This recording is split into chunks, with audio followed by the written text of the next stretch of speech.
60 years have passed since Dr. Martin Luther King Jr. delivered his iconic I Have a Dream speech at the March on Washington. His words inspired the nation and led to major progress in the fight for civil rights.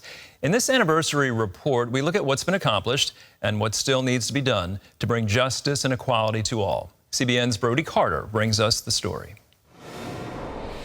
We hold these truths to be self-evident, that all men are created equal. August 1963, the official March on Washington for Jobs and Freedom also marked the 100th year since President Lincoln had issued the Emancipation Proclamation. But 100 years later, the Negro still is not free. Taylor Branch, author of the Pulitzer Prize-winning trilogy about Dr. King, recalls the civil rights leader walking a fine line in order to pressure the Kennedy administration and Congress to initiate a strong federal civil rights bill. The reason his rhetoric was so balanced was that he constantly put one foot in the Constitution and the other foot in the scriptures. Branch tells CBN News authorities feared the March on Washington would become a bloody riot. The government shut down businesses and warned people to stay home. Instead, the world witnessed a peaceful protest, along with an iconic speech that often sounded more like a sermon. And he could tell that it wasn't going over. And a black preacher is sensitive to the audience, and black preachers are more or less like jazz musicians. They have riffs.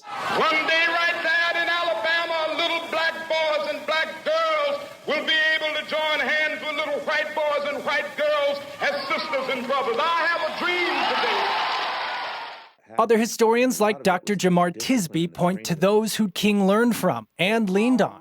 That wasn't the first time King used that phrase, I have a dream. In fact, he is said to have borrowed it from a black woman preacher named Prathia Hall. And he heard her use it in a prayer a year or two prior, and it stuck with him. Famously, it is said, and I could not document it, but a number of people say it, that Mahalia Jackson was standing behind him and said, "Tell him about the dream, Martin." Tisby says the march became critical in building up willpower in Congress to pass the 1964 Civil Rights Act and 1965 Voting Rights Act.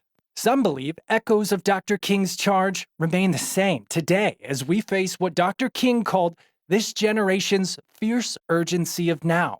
If you look at jobs and unemployment, black people are still getting the short end of the stick. In 2021, black Americans made nearly 50% less income per capita than whites, with similar disparities at the household level, meaning the poverty rate for black families is twice that of white families. Meanwhile, the poor are getting poorer, and basic necessities from healthcare to housing is becoming much, much harder for people. Dr. Tisby highlights the recent Supreme Court reversal of affirmative action, which he believes closed the door to future successes of black Americans, further exacerbating a white-collar culture, housing inequality, and the increasing wealth gap. Behind you, it says, "Justice takes sides." Can you elaborate on that?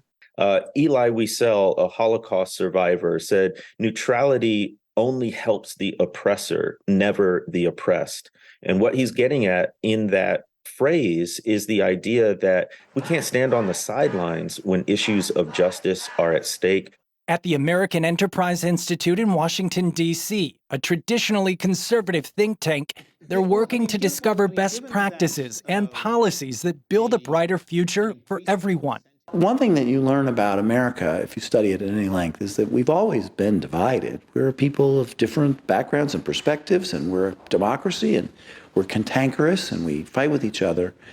But we're at our best when we work those things out and move forward positively. The way in which we, as a nation, are successful is that we recognize the power of equality of opportunity, individual dignity, our common humanity.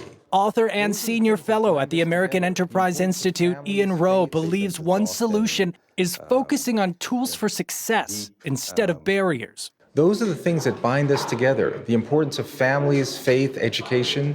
Doesn't matter if you're black, white, Asian, doesn't matter. Those are the fundamental elements of human flourishing that we have to coalesce around. We should look at coalitions what are like-minded groups and individuals out there, and how can we link arms and protest together, whether that's through legislation or marches or fundraising or whatever it might be? How can we gather groups of people to partner in solidarity on justice issues? Just a short walk from where King gave his famous speech, the Stone of Hope, and carved in it is Dr. King. We've been here for just over 2 weeks, and one of the things that we want to see is the Martin Luther King. We spoke with a variety of visitors from California, the UK, and Germany. It starts with us. And there's consensus that while America and the world has come a long way thanks to Dr. King, more needs to be done to honor his legacy, fulfill his dream, and fight for justice. As a way of addressing discouragement that often happens when doing this work, Dr. Tisby believes that God is just as interested in who we become as he is in what we accomplish. That's because in growing internally, in pursuing justice, we become more like Christ. Reporting in Washington, D.C., I'm Brody Carter, CBN News. 60 years, hard to believe, since one of the most famous and important speeches in American history, and true progress has been made, but also we have a long way to go in finding reconciliation and healing of many generations of wounds. And I took special note of what Ian Rowe said in that piece. He said, can we recognize individual dignity and common humanity? What a worthy endeavor that is. You know, it was Jesus who said, blessed are the peacemakers. He didn't just say blessed are the peacekeepers, but peacemakers. That takes extra effort. That takes extra initiative. That takes extra love. And the Holy Spirit can empower us to do that. And I think for the church, it's a wonderful opportunity to help in this process of reconciliation. And you know what the prophet Micah said in Micah 6:8. What does the Lord require of you? To act justly, love mercy, and walk humbly with your God. If the Christian church in this country does that, we'll see an awful lot of progress, won't we?